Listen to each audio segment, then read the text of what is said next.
Wake up, dang it. You're faking everybody out. You faked everyone out with that one. Is this aisle of BS? No. Whoa. If we're not paying attention, we sure are now. Yeah.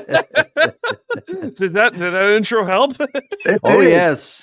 Did that put Kevin to sleep for 5 seconds? Man, I've always said that's one of the great sounds to be found among us men, humankind. So for those who are listening on this delightful podcast platform, I had a new live stream intro whipped up out of nowhere. Because it all started this past Sunday at 5:30 in the morning. I recorded the intro video for the live. It was sunrise on the South Shore of Long Island, and I was like, I have an idea. And sure enough, there it is. There's the new live stream intro for all Time to BS platforms. And with that being said, ladies and gentlemen, welcome, ladies and gentlemen, to the Department BS. My name is Dan Cruz. I'm coming here from the beaches of lovely Long Island, New York. Part of the Time to BS family of shows. This is Seahawks Sessions, a Seattle Seahawks podcast, part of Time to BS and Belly Up Sports and Belly Up Media. As I said before, I'm Dan Cruz. I'm coming to you from the beaches of lovely Long Island, New York. Dustin is coming to you from the capital region of Albany, New York. And Mr. Kevin Wilson of Belly Up Fantasy Live and all the Belly Up stuff. It's coming in from the great state of Texas. And you can follow the shows wherever you get your podcasts at No Credits Required, Belly Up Fantasy Live, The Sports Stove, Time to BS. And follow us on Twitter and stuff and get our articles. And Kevin's articles, to be honest. Kevin is the scribe among us, the writer. Yeah, I try. That he is. He tries. He has his little cave that he just with his feather pen that he loves to just dip into some ink and write some art. Right. But gentlemen, we are completely on accident wearing the 3 arrows of Seahawk jerseys. I know. I can't believe we did this. This was completely unplanned. Okay. We did all we knew was that today is the National Jersey Friday. We knew this. Mm-hmm. And so I went to the closet and I was like, okay. Specifically MVP. saying that noise. Yeah. So I picked the MVP of the Seattle Seahawks, and I believe, wasn't it 2005? 2005, yes. And it was 2025, and I thought, 20 years ago, MVP season, Sean Alexander, come on down. He is also the cover athlete for Madden 07, I believe. Ding! That is correct. Correct, Dustin. Yeah, I'm about to stream a bunch of video games tomorrow. I should. Yeah, we'll get to that. We'll get to that. We will definitely. Yeah. So yeah, Dustin is. If you guys are interested in watching Dustin support and play games for charity, go support his stuff at Extra Life. Dustin, what can you tell us more about it? Well, I'm raising money for the Bernard and Millie Duker Children's Hospital affiliated with the Children's Miracle Network of Hospitals. That is the hospital that is local to me here in Albany. And why the Children's Miracle Network and Extra Life is different than some charities.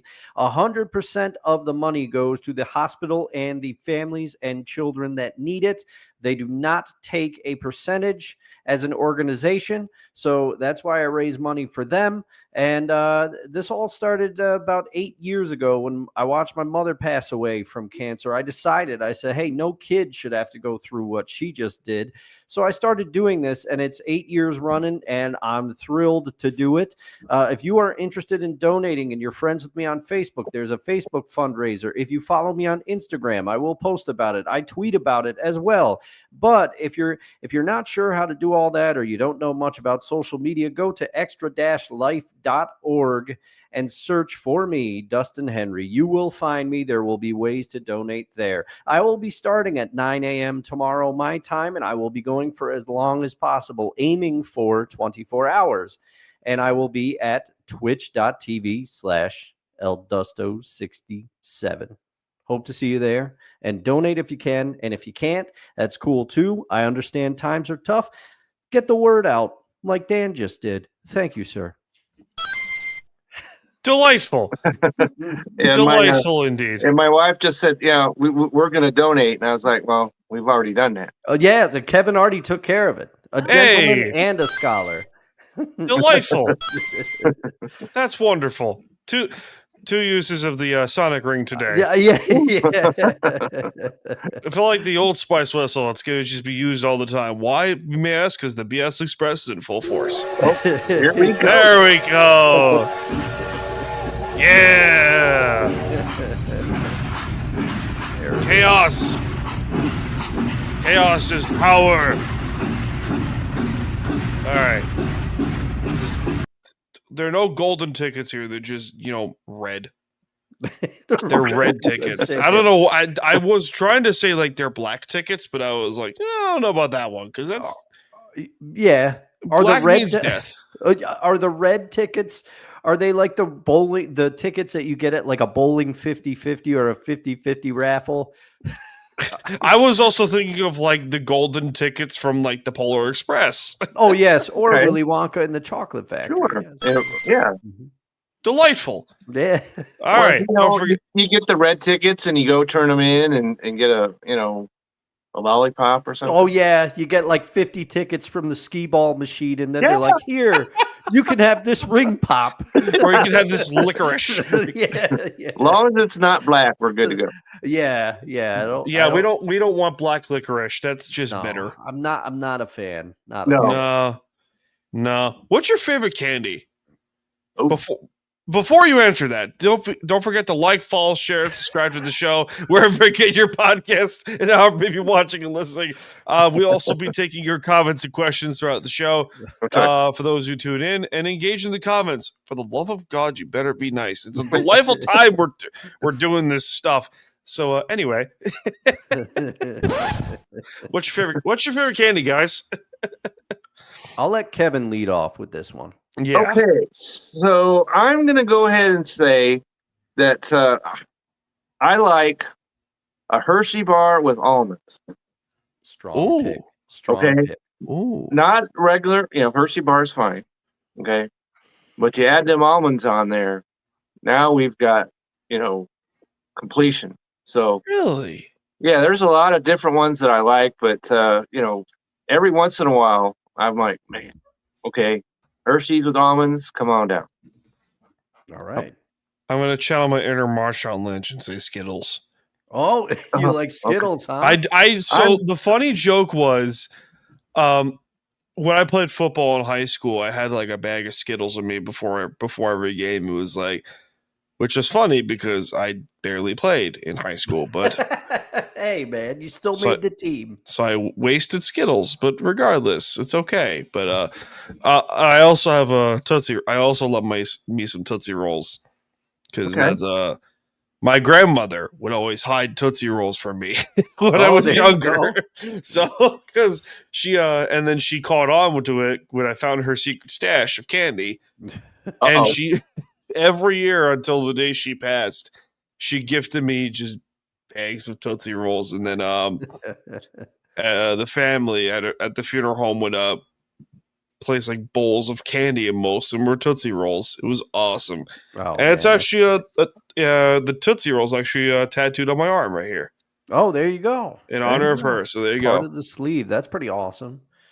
Okay, Dustin has to answer this question. Yes, I mean, I don't have as cool of an answer as that. But as with, if anybody tunes into my things of hot food takes, I always have criteria. Mm-hmm. So when I was a kid, if I had answered this question, if you had asked about 9 or 10-year-old Dustin, I would have said Butterfinger all day. Really? And Butterfinger still has it. It's still a magical bar to me. But as I've gotten older, it's been a struggle to figure out which my favorite is between a bunch of peanut butter themed bars. So we got Reese's Peanut Butter Cup, which I love. It's a Hall of Fame stone cold classic. However, It does not take the number one spot for me. The number one spot, is it Take 5? Take 5 comes in at number 2. Take 5 is delicious. If you've never had it, it's a Twix with peanut butter and a pretzel.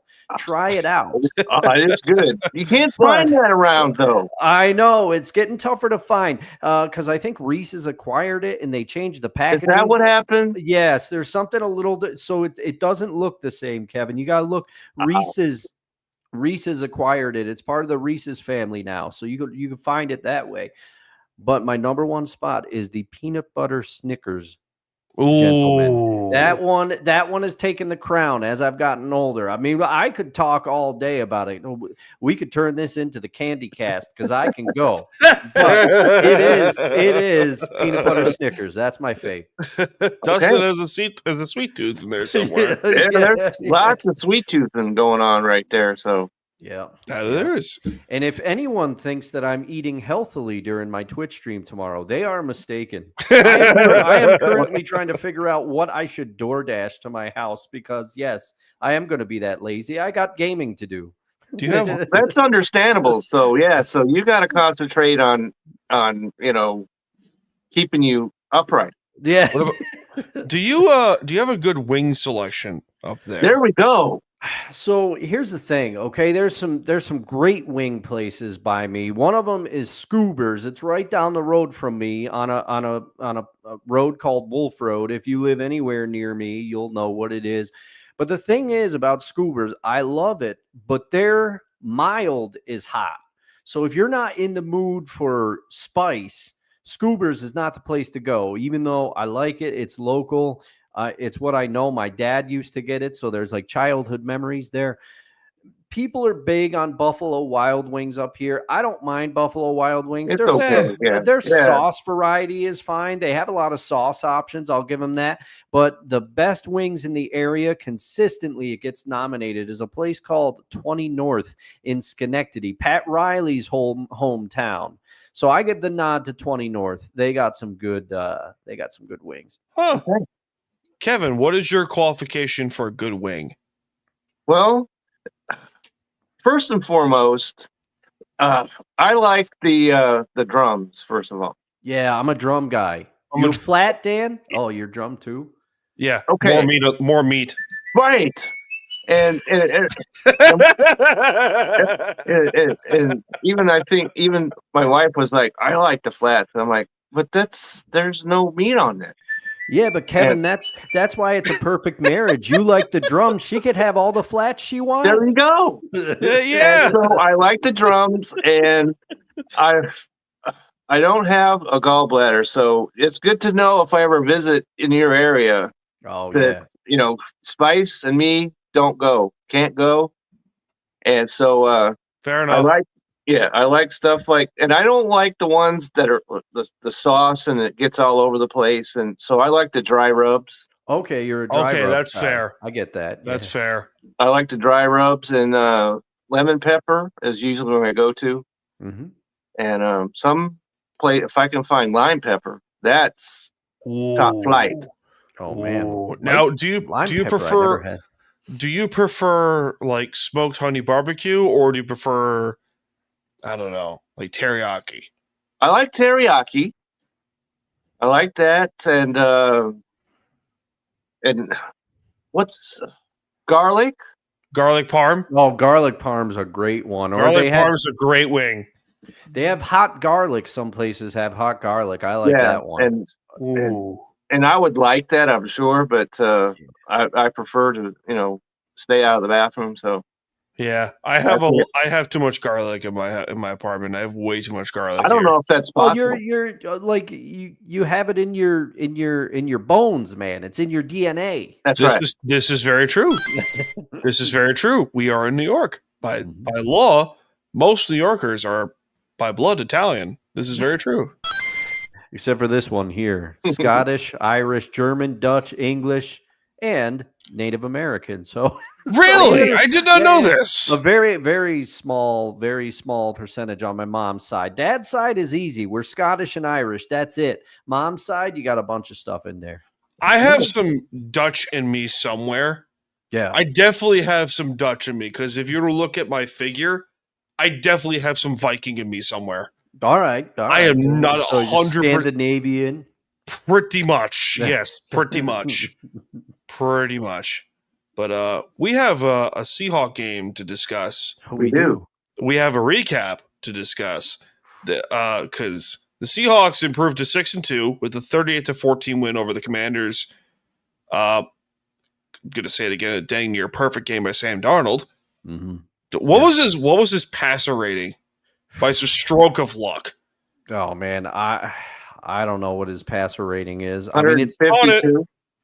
On it. It's not perfect because he had that interception and he had shame on him 3 incompletions. He was 21 of 24. He pulled a Phil Simms in Super Bowl 21. That's a great. What a reference that was. Yeah. Yeah. Super Bowl MVP Phil Simms had like 4 incompletions and 3 of them were drop passes. Oh man.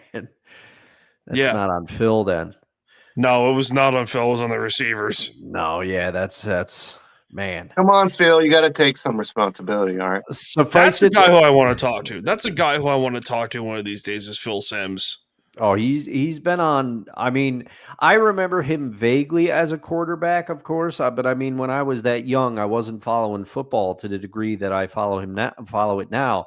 But Phil Simms, I always I remember him for analyzing games and calling games, and then I remember Chris Simms, his son, played for I think the Bucks and a few other teams. But I remember Chris Simms got popped pretty good, and he was one of those guys that got internal bleeding but kept playing. I don't know how people are doing that. And his other brother, Matt, played for the Jets for a minute. Oh, yeah, Matt Simms. I totally forgot. He did. Yeah. By the way, Sam Darnold was 21 of 24 for 330, 4 touchdowns, an interception, no sacks, QBR of 97.8, and a passer rating of 141. There you go. See, I had the yardage totals up in the mind. I had the completion, the completion, the number of passes and stuff, but the passer rating, that's not my bag, man. Stat of the day. There you go. Delightful. But yeah, it was a great game overall. If you love offense, Well, if you're a Seahawk guy or girl, then you've got nothing to complain about. No. Nothing. Yeah. It was. I won't go too in depth on it because we did the Postgame show. Yeah, we did the Postgame show. But so go back in the archive and listen to that if you want more information. But I will just say that was the kind of win where you felt like you could relax because I never relaxed during Seahawks games. No. How often have we been unable to relax because of dang near heart attacks as Seahawks fans the last 10 years? Yeah. Oh, man. The Super Bowl against the Broncos, that's the last thing I can think of where you could relax. That's true, yeah. You know, as soon as the pass went over his head and it was a safety, it was on for the Seahawks. Oh, yeah. Yeah. From there on out. I will reminisce about that game all day. It was funny. I have a Super Bowl party each year at the homestead here. And a lot of the people that were there, they were like, this game is boring. And I basically said, forget you guys. I'm loving this thing. You can leave the house right this minute. Yeah. It's like, screw you guys. I'm going home. Yeah. That Super Bowl was in New York. And it was. People asked me, why didn't you get tickets? And I said, I don't have that kind of money. And secondly, I would have had to drive because MetLife, technically in New Jersey, is like a 3+ hour drive from where I am. So I was like, can I imagine a world where I spend all this money to go watch my team live at the Super Bowl, and then by the happenstance that they lose, I have to drive home 3 hours and I'm angry? I was like, I'm not taking that chance. I'm watching the game from the comfort of my own home. See, I can relate to that because the World Series was here in 2010, the Rangers and the Giants. Yeah.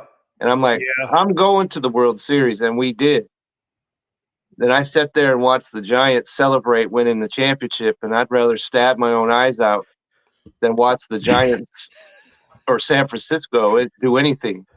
Yeah, I mean, you are a Dodgers guy. Yeah, I'm a Dodger guy. Plus, I live here now, and so I adopted the Rangers. And That's the most miserable time I've ever had at a baseball game. Yeah. And so, so correct decision on your part. Yeah. This is true, but Dan, do you have any final thoughts on the Commanders' victory or the victory against the Commanders? Apologies. Anyway, no. 6-2 All right. Seahawks, delightful. No, Sam Darnold for some reason is getting MVP consideration.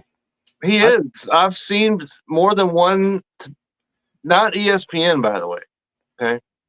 Really? Shocker. Yeah. Have brought him up as a potential MVP candidate. And so it's like,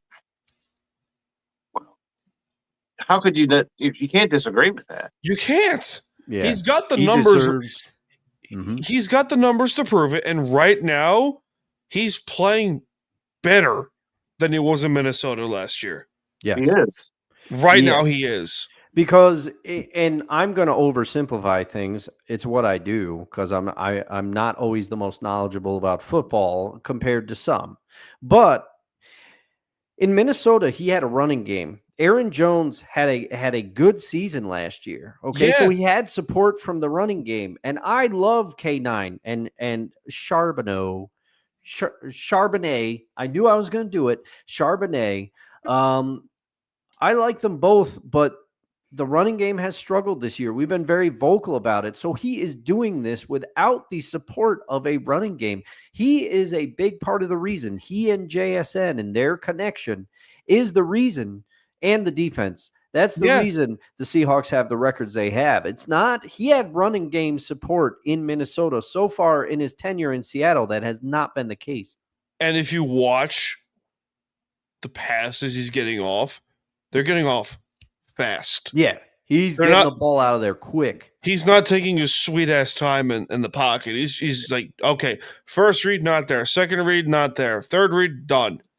Yeah. He's going 1, 2, 3, done. It's like a Bill Walsh style system, which is like 1, 2, 3 step, balls out. Yep. You love to see that. You love to see that, and you love because he's hitting his receivers in stride. Yeah, he is. They don't have to, go up on their tippy toes, or grab it off the, 1 inch off the ground or any of that stuff. Or pull a Doug Baldwin in the bread basket, and they're ready to go. Yeah. They're also not pulling a Doug Baldwin and just getting the circus music playing. Russell Wilson.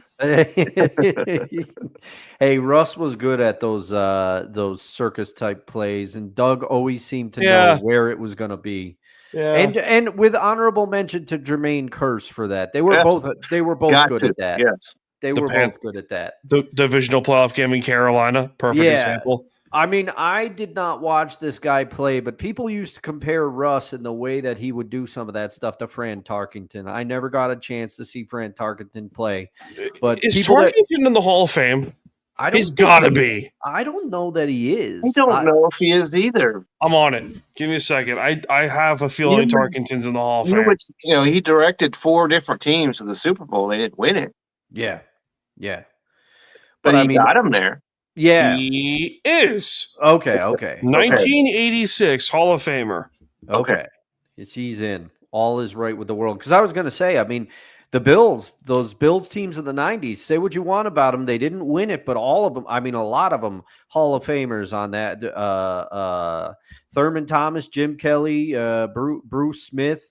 Who else am I missing? I mean, they had some players on that squad there. Fran Tarkenton is a Hall of Famer, nicknamed the Scrambler, as arguably one of the greatest scrambling quarterbacks in the history of the NFL.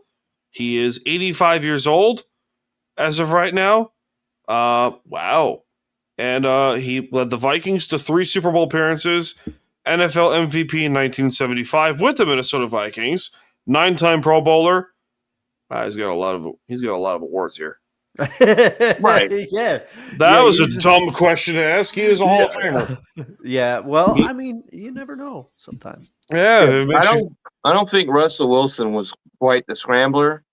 No. Not quite as free. I don't think there's been a quarterback that could get himself out of trouble better at his prime than Russell Wilson. Yeah. Because I'm not sure, that's way back in the day. I don't know how tall Fran Tarkenton is. 6 foot. Oh, he's 6 foot on the nose. Yeah, huh? he's 6 Okay, foot on the nose. so because he was Russell Wilson's smallish, always Yeah. has been, Yeah. and he could have practically died if he got hit. Yeah. But he knew how to get down and he knew how to get out of bounds. McNabb actually was really good. Donovan McNabb was good for a while. He was, and Donovan McNabb, he's one of those quarterbacks that you forget how good he was because people remember him. I mean, I don't know. I can't speak for you two gentlemen, but a lot of people remember Donovan McNabb for the rift with T.O., for That came showing later. up. But for showing up out of shape with his time with at the time, the Redskins, and then also throwing up during the 2-minute drill because he wasn't able to keep up with the pace. But Donovan McNabb was a beast back in the day, and playing for Syracuse in like 99 or whatever year it was. Yeah, prime McNabb with the Eagles. Yeah, for the early 2000s when they were like ungodly good in Philadelphia. yeah. Right. He was making Freddie Mitchell look good, okay? Yeah, which is impressive to consider that. Ooh. Dan Moreno also had wheels, believe it or not. Dan Moreno could move. Dan could move. As a stiff, he could move. Yes. He was a stiff. And that was fine because he could throw it 78 yards down the field. So. Yeah. Ooh.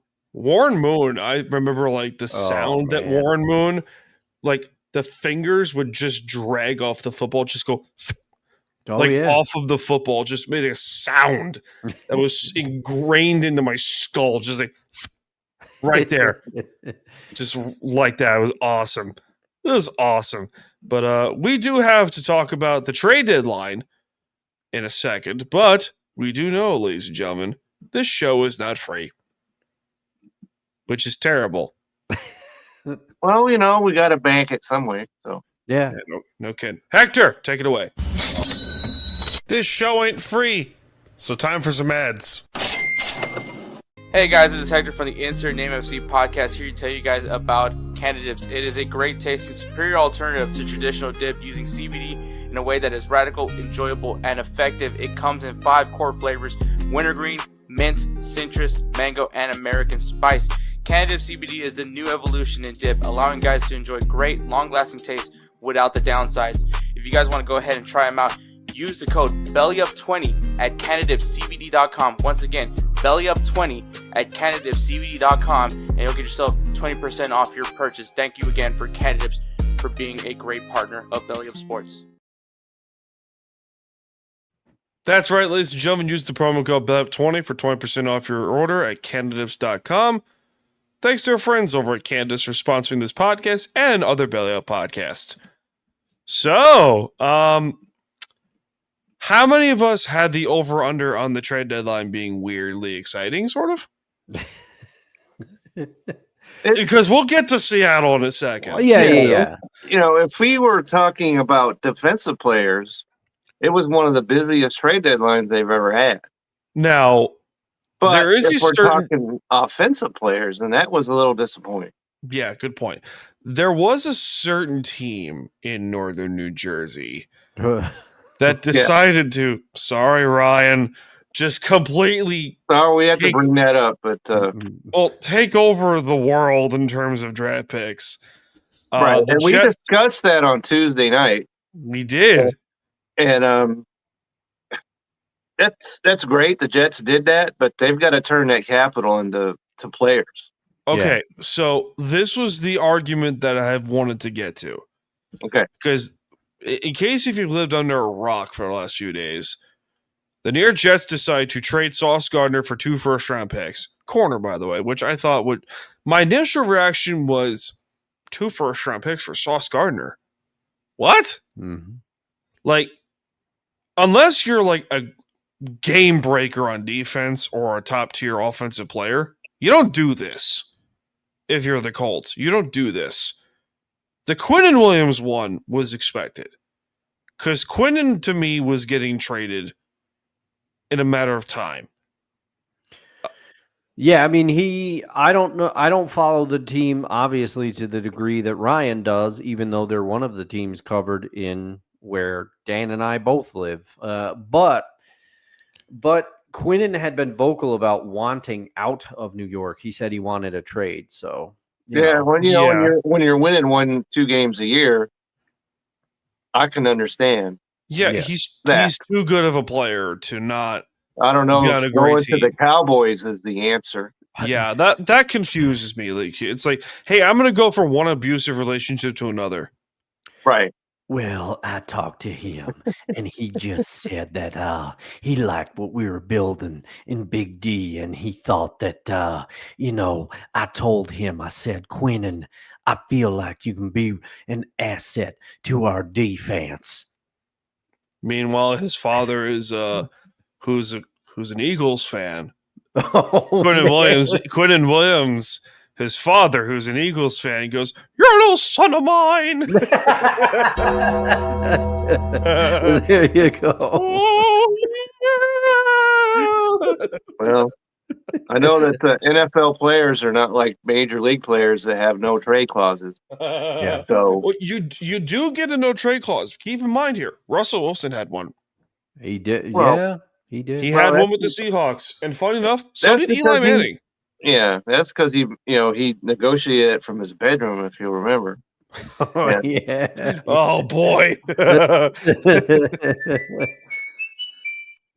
Anyway, Yeah.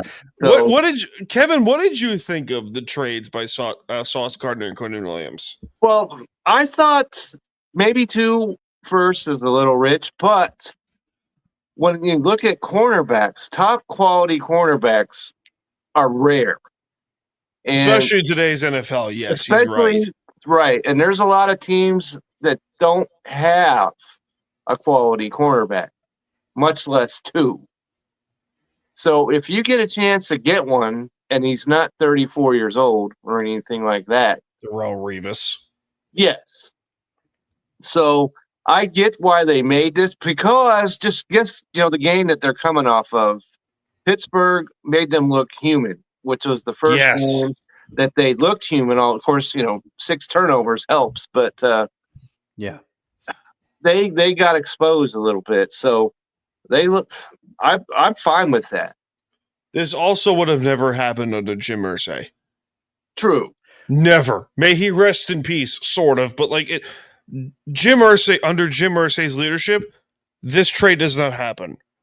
Yeah. In no way, shape, or form it happens. And I guess his daughter, who now has the controlling interest in the team. I mean, all of his children, but the NFL needs somebody to be at the forefront. She is that person, and she was the one that said, "Hey, we gotta fix something. Do you want to fix the problem, or do you want to put a Band-Aid on it?" And so, and to hear Ryan tell it, he said the Jets had no plans to make this trade. That's why I heard him say that. I did. The GM of the Colts called the Jets and made them an offer that they felt like they couldn't pass up. So they pulled a Godfather. Yeah. And, if you're the Jets, refuse. You won 1 game. Mm-hmm. And so, and the people were speculating about the head coach, and you don't make this move if you're going to think about moving on from him. Yeah. So I think that makes him safe, and, he's a defensive guy and everything. And so it all comes down, you got to make the picks work, though. It's not even just that. It's like, did you guys see the salary cap that they now have next year? Well, that's $209 million. Yeah, as of right now, with a Jets fan, Ryan broke it down. He said next year they're going to have money to do something. Yes, right? and that's with the Rodgers dead cap. Yeah, right. And so it helps that they got rid of Aaron Rodgers, and last offseason. So if you're a Jets fan, which I'm not, never have been. Thank God we're not. Yes, absolutely. But sorry, Ryan, but there's you could see some sun maybe on the horizon. But like I said, there's been a lot of teams that have made trades for draft picks and then go out and then draft Rick Mayer, for example. Yeah, Rick Meyer. Yeah, it didn't really. Yep.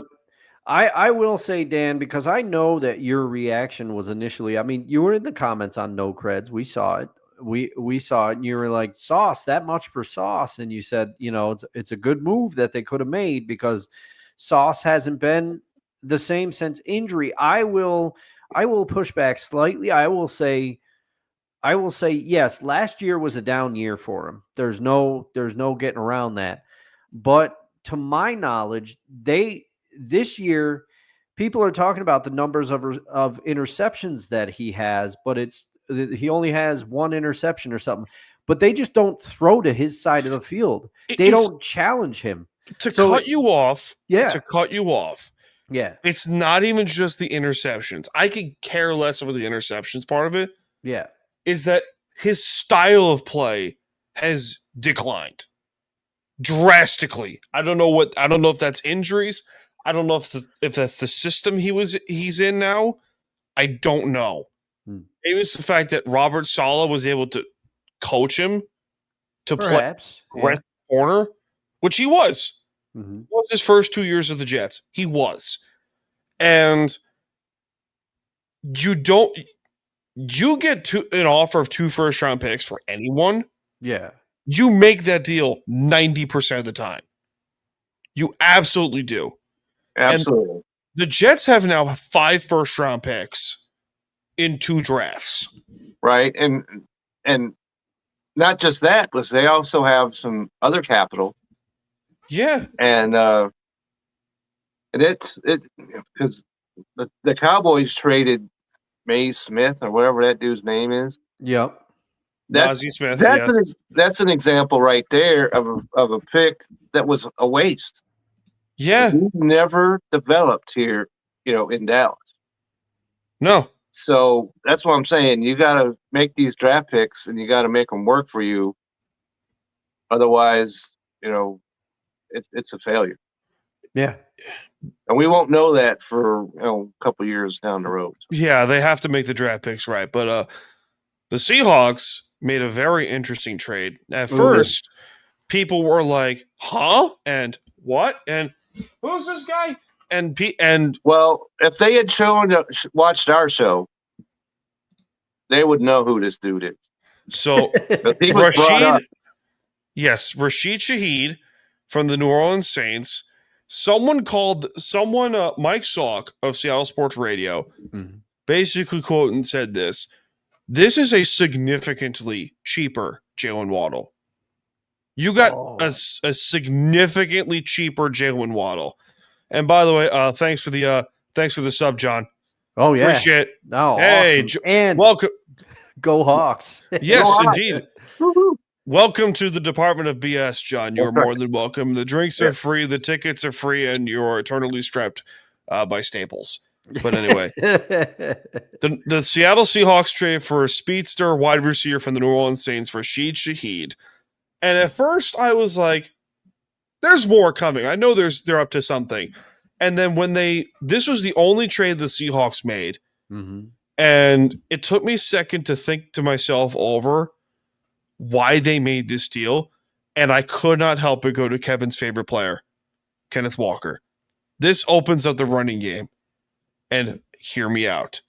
Because you're not only going to have to focus on JSN, obviously, because he's getting MVP votes. You're going to have to focus on now Rashid Shaheed. Torrey Horton went off against Washington. Right. AJ Barner. There's a question there that's coming. I know. And then you're going to focus on AJ Barner. And you're probably asking yourself, how does this open up the running game? Because you're going to have to be focusing on 5 different guys. Rashid Shaheed, who is a speed demon. And it opens up and it allows the running game to get more open plays. It does. So, and I one of my great flaws is I like to hear people out. It's not a flaw.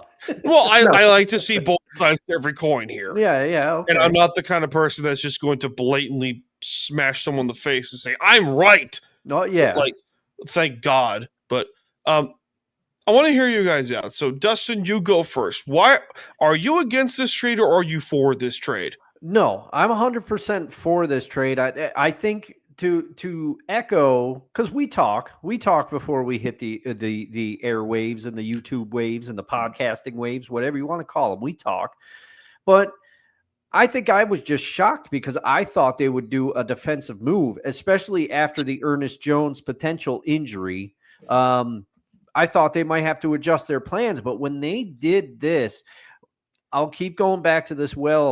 Dan, what do we say that Mike McDonald and John Schneider have done in their short time together? They adjust. And this was, to me, now I want to get both of your opinion on this. I've been waiting all week, but I think that this was an acknowledgement. Now, Cooper Kupp has been great off the field. He knows schemes. They've been vocal about what a leader he has been and what a valuable acquisition he has been for this team. However, I think his play on the field has not panned out the way that they thought it would. And to me, this is a mid-season adjust. They are addressing a need because, to me, and I could be wrong, but Rashid Shaheed becomes wide receiver 2 on this roster. He takes the slot that Cooper Kupp currently occupied in the offense, and Torrey Horton is wide receiver 3. That's the way I see this trade. I think it's an adjustment. They gave up a little bit to get Rashid Shaheed, but he will stretch the field, and this was a move they had to make. Kevin? Well, I think that, well, because first of all, when we look at Rashid Tlaib, he's the 23rd ranked wide receiver. Okay. All right. But he had the 4th worst quarterbacks throwing to him. Yeah. Yep. And look at his numbers.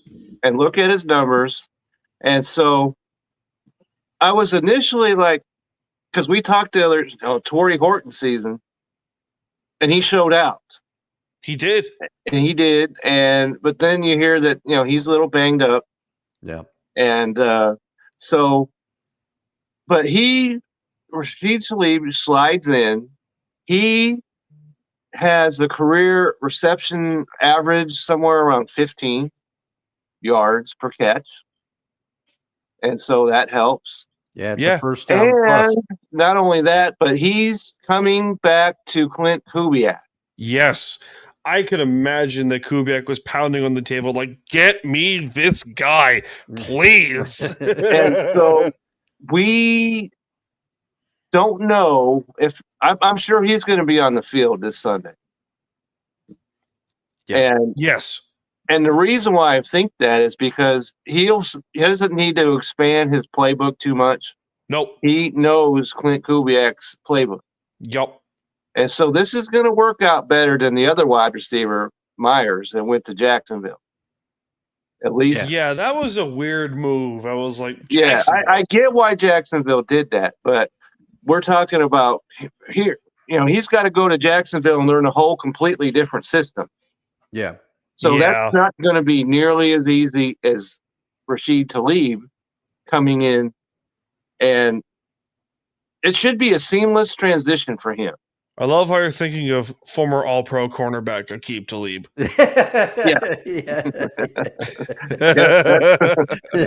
Who, by the way, was great with the Patriots. He was. He was. So, okay. So, this is a move. I like it. I like it because, as you said, Dustin, Cooper Kupp it's not working. Right now, you're right. It's not working, which stings to say that, but he's going to be such a good coach. Oh, for sure. He's going to be a great coach. And you can already see it. Because Dustin, you brought it up, the leadership in the background and everything else. Yeah. That people are overlooking. So he can continue that. Mm-hmm. Plus, he can contribute on the field. Yeah. He doesn't have to be number 2 now. No, he doesn't. And so when the season's over and he can go about his merry, way. And so we'll see when the season gets up, because he's going to be a free agent at the end of the year. Yeah. That's one of the reasons why the Saints made this move. Yeah. And the other thing was, there are people complaining about the price tag, a fourth and a fifth for a rental, which is like he's not going to be a rental. Yeah, No. they could, especially Even if he is. Yeah, I mean, especially with the way the season is going. I'm going to knock on wood, going. That's right. But if you're a player like Rashid Shaheed, who has had to deal with some, let's call it what it is, some lean years in New Orleans, okay? Yup. You come into Seattle, and let's say Seattle goes far, all right? You're not going to want to extend with them. With that offensive line and the way it's coming together, specifically Gray Zabel, I sent you some stuff in the Seahawks Twitter messaging. His stats are off the chain. It's ridiculous. If there was a rookie of the year for offensive lineman, he's rookie of the year for offensive lineman. Well, I would advocate that he's the rookie of the year. Period. Is that possible? Can you be I named don't rookie of the know year? if an offensive lineman has ever won that award or not. I'm going to Google this real quick. We're going to Google this. Okay. All right. But I think Shaheed extends. There's a good chance he extends. I think so because of who the offensive coordinator is. And I think you're right, Dustin. If the Seahawks go far and continue this run that they're on, they're going to sign. And 4th and 5th round draft picks is not that much capital to give up for a number 2 wide receiver. Timeout. Zach Martin was a finalist. He finished second in Rookie of the Year votings. Okay. In 2014. Okay. For the Cowboys. Okay, I can see that because possible. Because he's going to the Hall of Fame. Yeah, Zach Martin's a Hall of Famer, but without question. That's back when we had a wonderful offensive line. I'm sorry. You set it right up for me. New subscribers. That is limited fake Jerry Jones. Yeah, we have Jerry Jones on speed out here. Yeah. We also have limited fake Hall of Famer Paul Bear. Yes. Oh, yeah. You're forgetting about one very important character. What about Meatwad? You forgot. You forgot about Meatwad. Help! I think we've gone aground here. So yeah, the BS Express is once again in full force. Yeah. Oh God. Oh boy. Is that us getting back on track to talk about the Cardinal game? I think so. About what? About the Cardinal game? Yeah, why not? Why not? This is a perfect segue to get to the Cardinals game because Week 10 is starting up for the NFL season with the good God, the Raiders are bad. But anyway, yeah, and guess who threw another interception? Gino. Woo! Validation once again. Anyway, yes, the Cardinals come to town for Week 10 of the NFL season, and for what we hope is not a yearly tradition of the Seahawk trap game at home against the Cardinals. No, it's a divisional game, so I don't believe that for a second. So, the Cardinals do come to town with a new quarterback. Jacoby Brissett is starting for Kyler Murray. We'll get to him later. Mm-hmm. That's a tease, ladies and gentlemen. John also chimes in. The other thing I heard is that next year's draft class is not good, so that means the draft choices they're giving up won't hurt as bad. All right. People have mentioned that next year's class, that this coming class is not, that 2027 is the one that's going to have some real players in it. But I don't know if they were referring specifically to quarterback or what. I only caught the tail end of that. Probably. By the way, John, 8 p.m. on Fridays, we go live. So mark your calendar. That's right. Do it. Mark your calendar. So, yeah, Arizona has a new quarterback, Jacoby Brissett, who played the Seahawks before twice. Once as the Patriots and one with the Colts. The Patriots game, he played a lot better because the Patriots system, it was a little better for them than the Colts system in 2018. But, Kevin, do you have your keys to the game lined up and ready to go? Do you have your 3 keys, my dear? Okay, so the first key is they need to make sure you brought up Jacoby Brissett. Him and Marvin Harrison. You need to let them know right out the bat that they're not playing the Dallas Cowboys this week. Nope. And all that success and everything else, and the jumping up and down and running around is over. Yep. Because they went from playing the number 30 or 31, whatever the Cowboys are. The Seahawks are number 11. They slipped one spot. Okay. Okay, so they're number 11. And they need to make sure that they realize that. And the key number 2 is, you mentioned Jacoby Brissett. He's thrown 112 passes. And Murray before him threw 161. And Murray was sacked 16 times and Brissett 13. Yep. So he's getting sacked at a greater rate than Kyler Murray was. And so they need to put the pressure on him, get him so he's a little yippy, if you'll, pardon that. But he'll go back and hear voices and, see ghosts and everything else. Speaking of ghosts, Sam Darnold. Oh, yeah. And so that needs to happen. And when you look at this, because the Cardinals, their strength of their defense is the running game. So I do not look for the running game to all of a sudden have a glory moment this week. Yeah. So the passing game, they need to keep up Sam Darnold upright because he's been sacked just 9 times. Which I believe is unbelievable. That's less than 1 per game. Which, by the way, I believe is the fewest in the NFL. Wow. That's actually 1 per game because this is week 10. So yeah, it's practically a sack a game. Yeah, so keep him upright. If they do that, and put the pressure on the Cardinals, and don't, like I said, don't take this as because the Rams are coming up next. Yeah, the Rams are next. It's fortunate that this is the Cardinals' divisional game, so they're not going to overlook this game to the Rams. No, the Cardinals always play the Seahawks stuff weirdly in Lumen Field. Yeah, which is the strangest thing because you would think that the Seahawks have a hard time in Arizona. They don't. Yeah. Other than one fateful night. In February, but we don't have time to unpack all that. Yeah, we don't get into that. So keep focus on this game, which I think they will, and then and get your passing game, and I'm hoping to see Rashid on the sideline, see what he's capable of, and let's get some, put the pressure on, just like they did against the Commanders, and they folded their tent. So let's do that. Would you also say we need to focus on the injuries because Cardinals rookie Will Johnson, he's out. Okay. He's out. He is complete. He's out for this game. And the Seahawks have their fair share of injuries as well because Torrey Horton's out.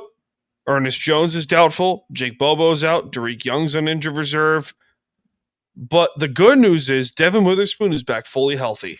Yeah, that's a great news. Well, because also is Job is also hurt. Is he not? Josh Job is out. He's out with a concussion. He's out. Yeah, that one hurts the most to me because that puts it back on Reek. He's going to have to step up now. To go back to Derek Woolen, he's played a lot better. He has the last few games. He really has. That's good news because the glass was almost empty. Yeah, when it came to his play, he couldn't plunge any lower than what he was doing. His first few games of the season were god awful. Yeah, god awful. I mean, out of position. Yeah. And when he was in the position, he was turning the wrong way. So it was upside down. Good. Yeah. So he was upside down for some reason, take a loop-de-loop and pole, and he's on a unicycle. For some reason. He's doing all sorts of things with unicycles and cactus for some reason. That's a prickly situation. Yep, all right. It is. And well done. One thing left to mention is that you realize that Marvin Harrison, before Monday's game, he had never caught 6 passes in his career. That's crazy. And if there's no more of an indictment against the entire Cardinals team and Kyler Murray specifically that he's never caught 6 passes before. Yeah, that's insane. No, and it's unbelievable. I did not realize this till they mentioned it on Monday night's game. That he set a record for 6 catches. I'm like, what? It's draft malfeasance is what it is. You draft a receiver with your fourth overall pick, and then your quarterback comes out, and I skewered him at the time for this. He said, "It's not my job to get him the ball. It is your job, Kyler. It is your job. You're the quarterback. It is." And I have to say, and I'll ask you, Dan, after, but I'm a little worried about this game because you know how vocal I've been about the Cardinals defense and Jonathan Gannon's acumen as a coach. You are a Jonathan Gannon defender, and their defense. You said it. Their defense is good. Their defense is not the problem with the Cardinals. No, God, no. And now they have Brissett, who is playing quarterback at a higher level. And Jonathan Gannon did not mince words after the game. They said, if Kyler's healthy, will there be a change at quarterback? He said there will be no change at quarterback. Kyler Murray is done in Arizona. Absolutely. He will never get a snap again as an Arizona Cardinal. Which do you guys want to talk? Do you guys want to get to time to Q&A before we get to Dustin's jukebox? Sure. Because why the heck not? Do you have more to say about the Cardinals game, Dan? I don't actually. I'm curious to see. I don't think it's gonna be a blowout. I think it's gonna be relatively close, like it was the first game. Yeah. I don't think it'll go to the last second. No.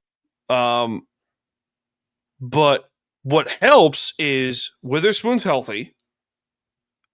Ty Okada has played well for the most part. The only downside is Ernest Jones is out, most likely. But Drake Thomas has played well. Yeah. In his place. He's played well, and the defense as a whole has improved since that first matchup in Arizona. So there's some points there. Yeah, I would say. Now, do we know who's starting at running back? It's not Trey Benson. He's not ready to return. No, okay, I've got that information. It's either how do you spell it? Emari DeMarcado, which he has no touchdowns, by the way. Okay. And then they've got recent, fantasy, Bam Knight. Bam Knight, which I'm not buying that. All right. Not buying it one iota, because the Seahawks have the number 2 rushing defense.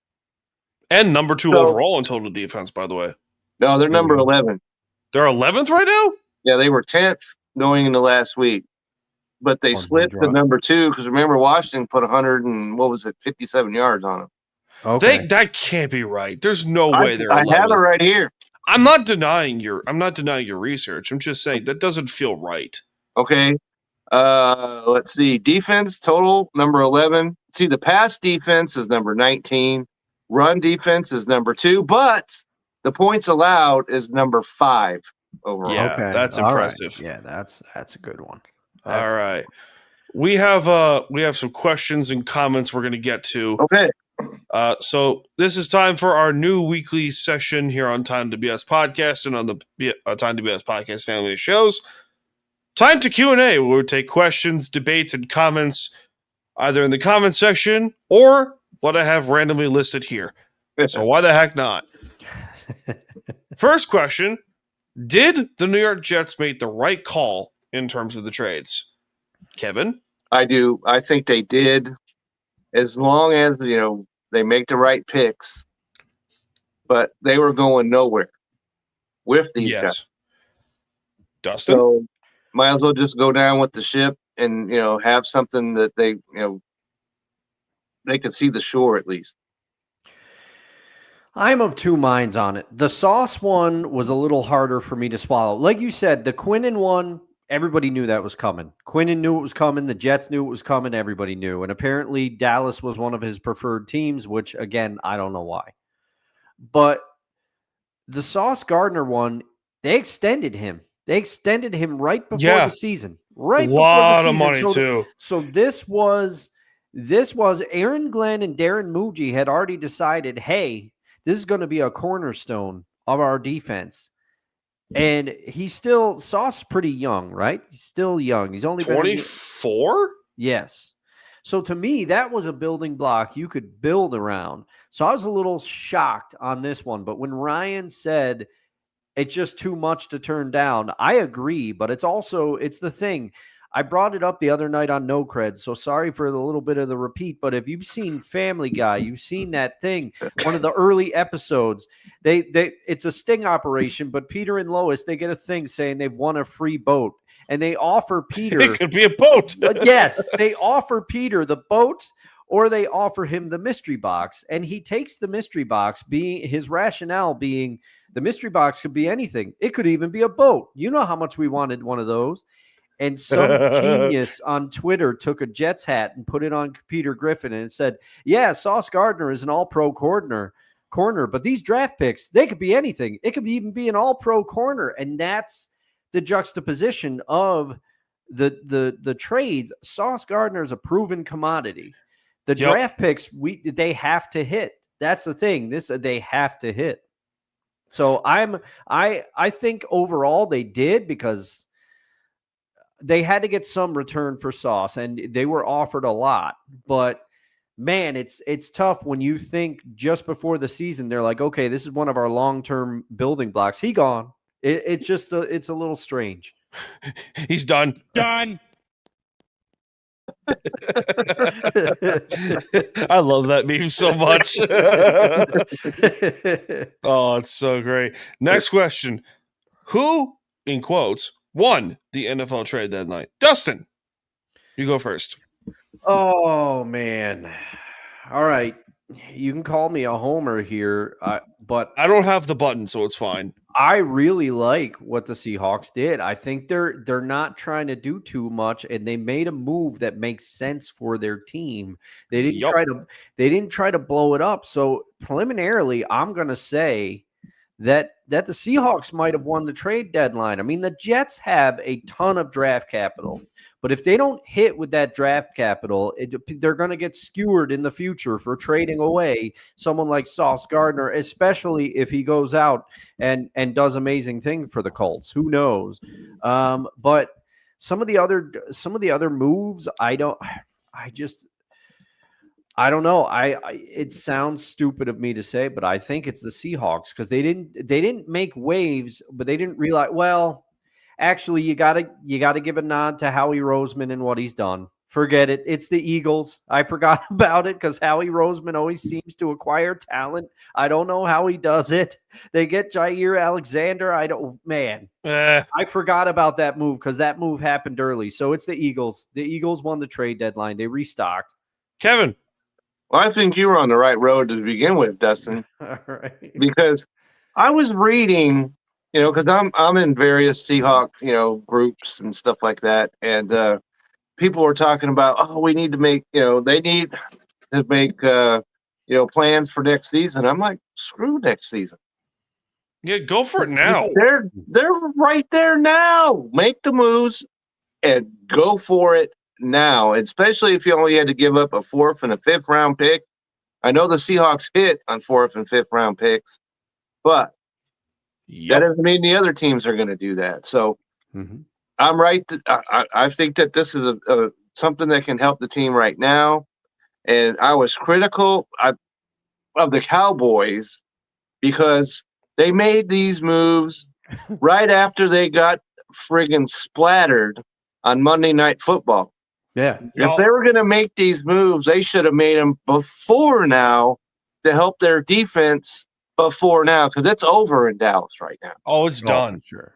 Yeah. It's done. So they should – other teams may not have wanted to do it before the trade deadline, but I would have tried to do it because everybody knew that they watched what happened. Denver looked awful yesterday. And they still won. And still won, but still – they put 44 on the Dallas Cowboys 2 weeks ago. Mm-hmm. And if that's not enough to convince you that your defense is absolutely abysmal, I don't know what to tell you. I would have made that move and got those guys in and got them so they could play before now. So I thought it was too little, too late for the Cowboys. John enters the room and says the biggest problem with the Cowboys is their owner. Where is he? Now, John.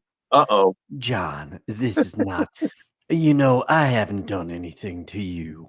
Let's talk about this over some nice food. There's a nice place that used to be Tom Landry's favorite place in Dallas, and I met Jimmy Johnson there and talked about firing Mr. Landry and bringing Jimmy Johnson on.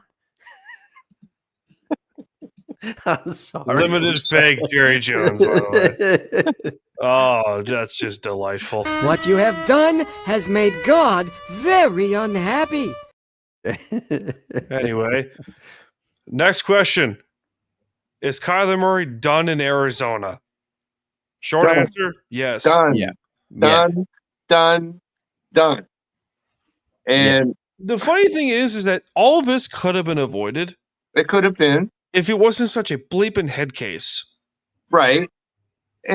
But he could be a bleeping head case because the Cardinals gave him all that money. Yeah. Well, and they made it clear that they wanted him because I forget, Yes. but they used a draft pick on Josh Rosen. Now you can say what you want about Josh Rosen, he didn't pan out. Okay. But on the flip side, he was never given the chance to. They made it clear they wanted Kyler, and they went and You could take some shotguns and take down Arizona for a lot of different moves, but that's one of them right there. Okay, so that's on Kingsbury, yeah, the former head coach. Well, yeah. the Cardinals brought him in though. Yeah, which is like you're just asking for. And I'm in Texas, as you all know, and where did he coach? In Texas. Yeah. And his defenses couldn't stop A anybody. fly. They couldn't stop a fly.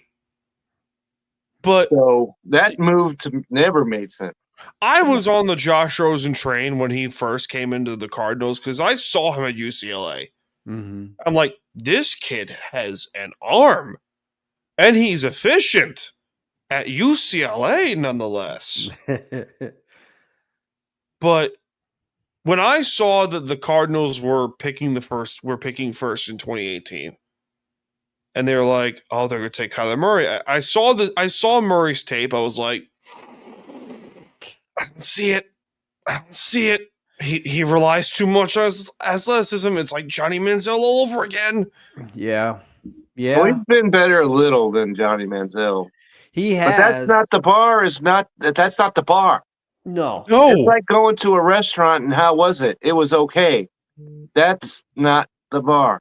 That's a good reference right there. We actually have a question from our new fan of the show. Okay. John, what do you think is going to happen with the Raiders? Do you think they'll keep Geno and Coach Pete?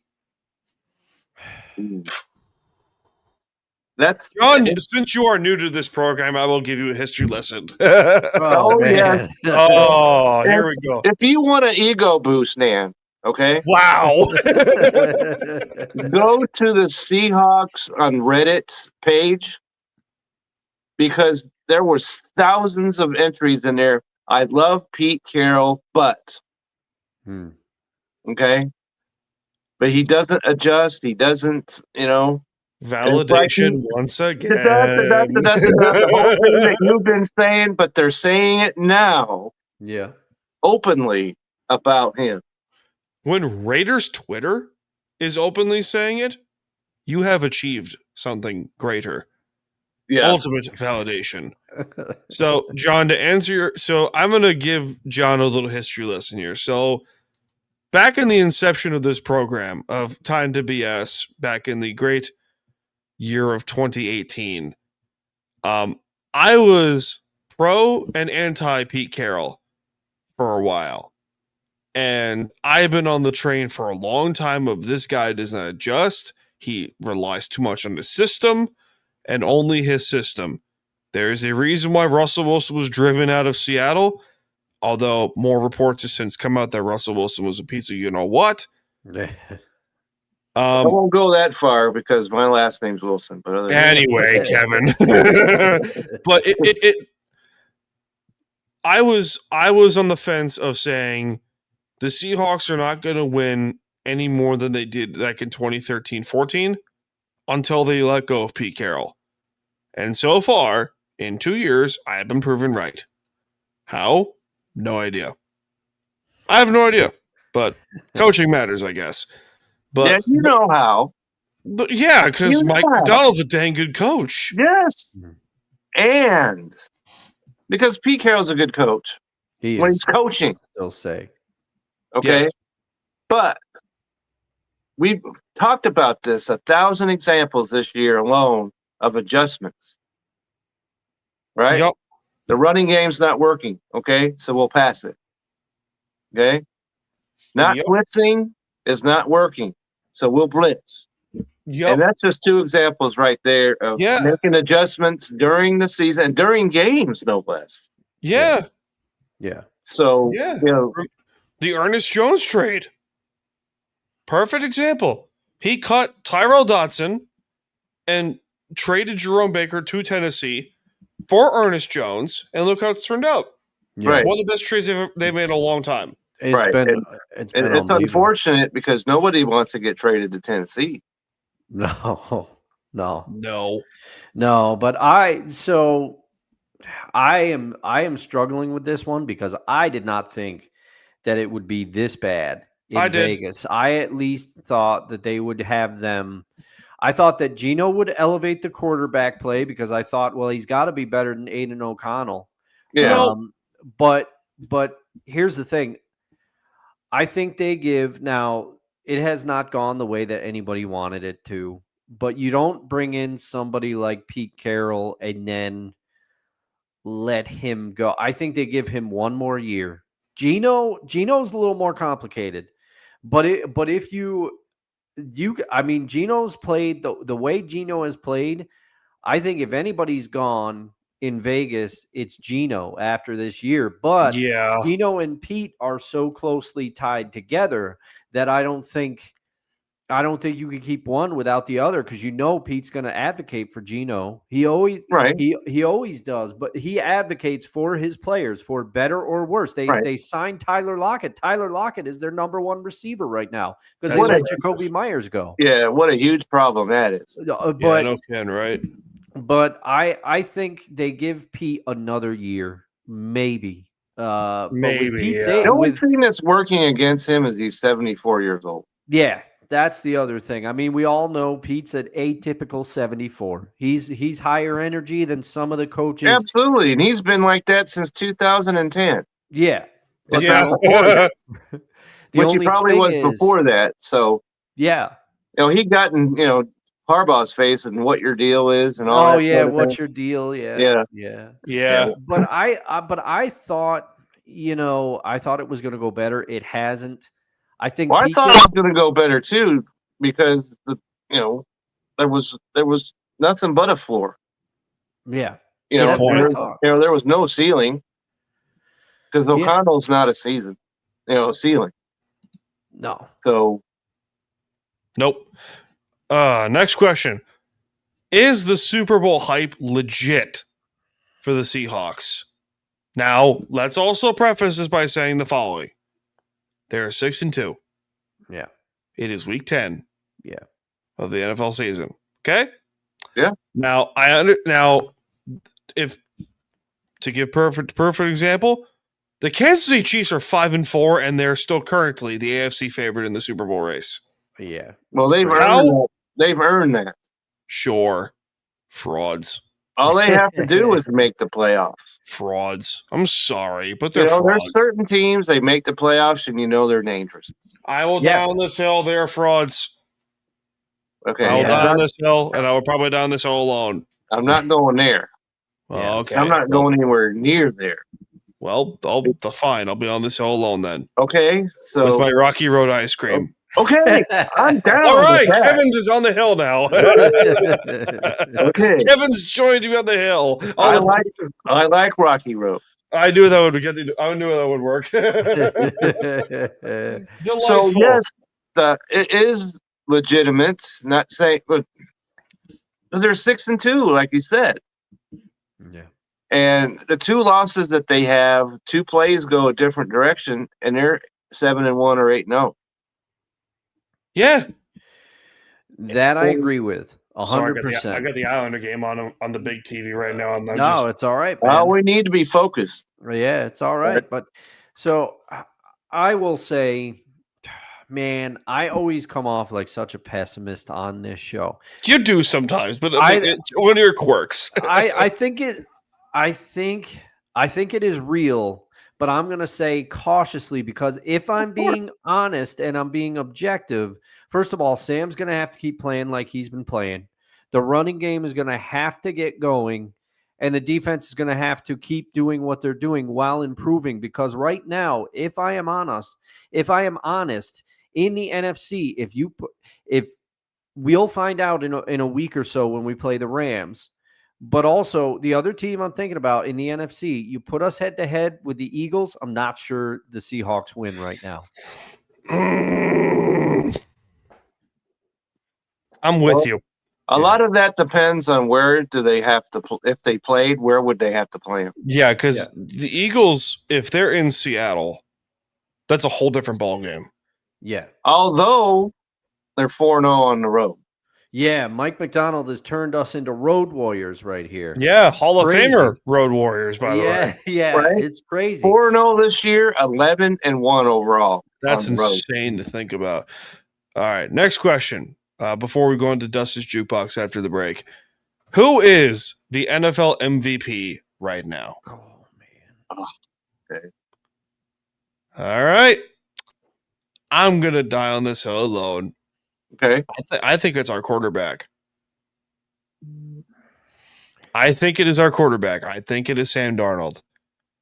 And if he had beaten my MVP's been the quarterback for Tampa, Baker Mayfield. Baker Mayfield, and he beat him head to head and put 38 on him. Yep. So he has not played as well in recent days as he did before, but and we'll know a lot more about them because they got the Patriots this week. Yeah, that's a shocker. The Patriots are a little shocking. By the way, we have a member of the Department of BS joining in, Sam Darnold for MVP. Okay, all right. Sam Darnold was projected by many in the NFL experts landscape to be the reason the Seahawks go to 5-12 and only win 5 games. Yeah. This season. And I can only picture Sam Darnold like having like the shrine in Major League. Oh yeah. But just having like middle fingers all around ESPN. Just be like, screw you guys. Just like the shrine from Major League. Well, it just wasn't ESPN though. There were just about everybody that were experts. Yeah, it's not just ESPN. It's even ESPN, especially. But hell, it was even our network. Yeah, if you go back and look at some of the preseason, previews. Yeah, the Seahawks might as well have just disbanded. Yeah. Yeah, and so far they have proven every single expert in quotes wrong. Yeah. I will say, okay, I would probably give the nod to Sam right now because of the way that he's played and the way that he's proving everything wrong. A couple weeks ago, I would have told you without blinking it was Jonathan Taylor. Yes, but now you can't have the games that he's had. The only other name I'm going to throw in there, and it's just Josh Allen continues to do things with the Buffalo Bills with James Cook and not much else. Josh Allen. And you talk about who was the most shocking team that didn't make a move? Buffalo Bills to me. Yeah, they tried to. I'm sure they did. Yeah, they had a trade for Olave right there. Yeah, but they got rejected. New Orleans said no, they didn't want. Which was shocking considering where the Saints are right now. Correct. Yeah. Shocking that they did not unload Olave. Yeah, I'm more shocked they didn't unload Chase Young. Yeah, that one. Yeah. Because Chase Young was on the top of my list from the Saints.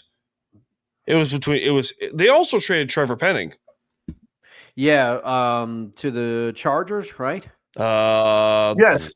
Yes. Thank you, Offensive Kevin. lineman, yes. Yeah, because of the Joe Alt injury. Yeah. And, that was a big pick. You talk about a big pickup to me. That's a win for the Chargers. They He's not needed terrible, but No, but they needed offensive line help and got some. not much. Well, at least some. They got some. I'm optimistic. Okay, just I'm being honest here. Yeah. But Kevin, are you on this train also, or are you in the lone wolf department? I'm still. I would love Sam Darnold to be the MVP, but I'm going to stay with Baker Mayfield because he beat the Seahawks head to head. And maybe next week I'll have a different answer based on how it goes this weekend against New England. Yeah, I'm with you on that part. All right, we got to get to break real quick before we get to Dustin's Jukebox and talk some music, because why the heck not? Because we can. So as we say in this department of nonsense and BS bleep-tacular, this show is not free. So time for some ads. This show ain't free. So time for some ads. Righteous Felon Craft Jerky is the official jerky of Belly Up Sports. For over a decade, Righteous Felon Craft Jerky has led the American meat snack revolution by concocting delicious, adventurous, U.S.-sourced jerky recipes for uncompromising carnivores across the country. With 15 different flavors to choose from, Righteous Felon has all jerky lovers covered, and by using promo code BELLYUP, you will get 15% off your purchase at RighteousFelon.com. Do your taste buds a favor today and rip into a bag of Righteous Felon jerky. That's right, peeps. Use the promo code BELLYUP for 15% off your order of various flavors of jerky at RighteousFelon.com. Thanks to our friends over Righteous Felon Beef Jerky for sponsoring this podcast and all other Belly Up podcasts. Dustin, you have a tune ready? Well, I do. And I told you that partially the reason that I was a little late getting into the Patreon exclusive green room for the show is because I was deliberating out of 3 songs which one to choose from this band. And I went against my heart and chose. Now, I don't know if any of you gentlemen either. Hold on. Let me get the music. Oh, yeah. Sure. Don't forget the music. We got to get the music going. There we go. All right, keep going. Now, I'm going to take you back, as I often do. I'm in 7th grade. I'm going to middle school, and I'm trying to expand my wings from my elementary school where I knew everybody. I'm not saying everybody liked me, far from it, but I knew everybody. And you're making that adjustment from elementary school to middle school. And I met this kid, Joe, and I was in a new hall. I didn't really know anybody. I'm like, who are these people? And I met this kid, Joe, and Joe said, hey, have you ever heard of a band called Iron Maiden? And I said, no, I have not. And we started trading tapes, because that's what you did back in the day, tapes and CDs.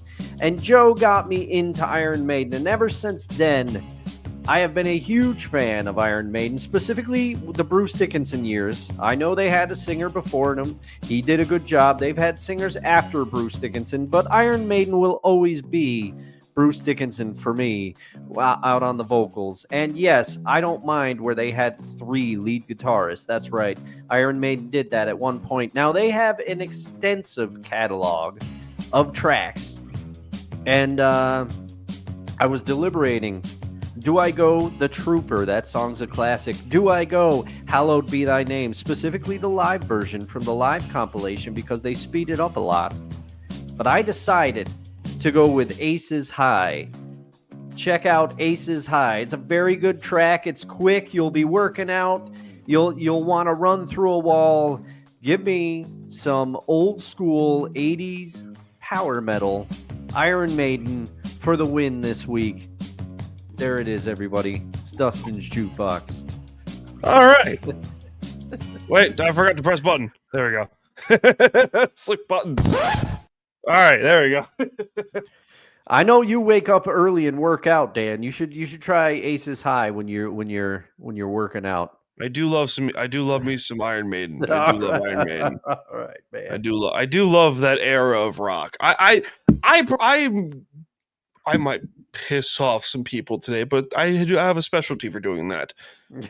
Can we all, I'm pretty sure all in this entire department of nonsense, we can all equivocally agree that music today is nothing like it was in the 90s. In the 80s and the 70s and the 60s, to a degree the 50s as well. Like from the 50s to like the early 2000s, 5 decades of brilliance in music. And then from the moment it turns into the 2010s, it is just, it's good God. It's just. What you have done has made God very unhappy. I know it's opinion based. I know it's an opinion. It doesn't make us right. We get it, but that's just our opinion. Right. I can tell Kevin just wants to like lash out at today's music industry. I sense the disturbance in the force coming from Kevin Wilson. So unleash your fury, Mr. Wilson. Okay, so you gave a whole lot more decades worth of good music, because I think that right after about 1989, after that, music died. To me. Oh man, okay. Wow. What happened in 1989, you may ask? Well, that's the end of the 80s, for one. All right, good point. And after that, you could talk about maybe some Van Halen, something like that, that came out in the early 90s.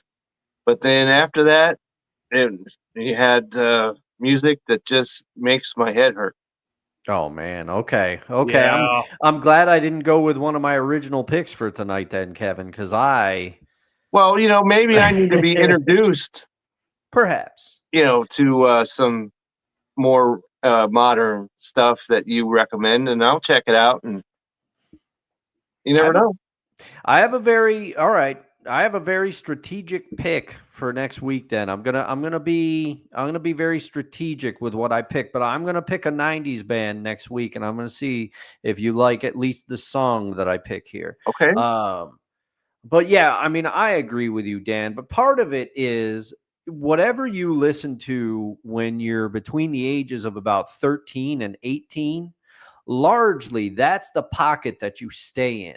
You expand a little bit beyond that, but research suggests that that's pretty much, those are the formative years, and that's kind of like your pocket. So me, I mean, I'm with Dan, Kevin. I'll put the 90s right in there as some great music, because I grew up with a lot of it. I just demonstrated I love some of the 80s stuff. I mean, Iron Maiden. I love that, and I'll get some other tunes from the 60s and even some 50s stuff in there. Don't worry about that. It's gonna be in the jukebox. But okay, there we go. Man, Dan, I kind of agree with you. I will say you can find good stuff today. You just kind of have to look for it. It's hard. You have to look for it, and there's a pros and cons, right?